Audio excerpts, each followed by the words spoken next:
What's going on, everybody? My name is Jonathan, and today I'm going to show you how to change your iPhone passcode. To start, we're going to open our iPhone, go to Settings, scroll down to Face ID and Passcode, and automatically, for safety reasons, you're going to make sure to put in your passcode. From there, scroll down, go to Change Passcode. It's going to ask you to enter your current passcode and then enter your new one.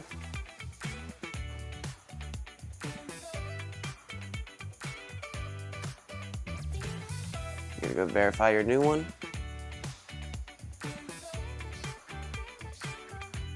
And just like that, your passcode is now changed.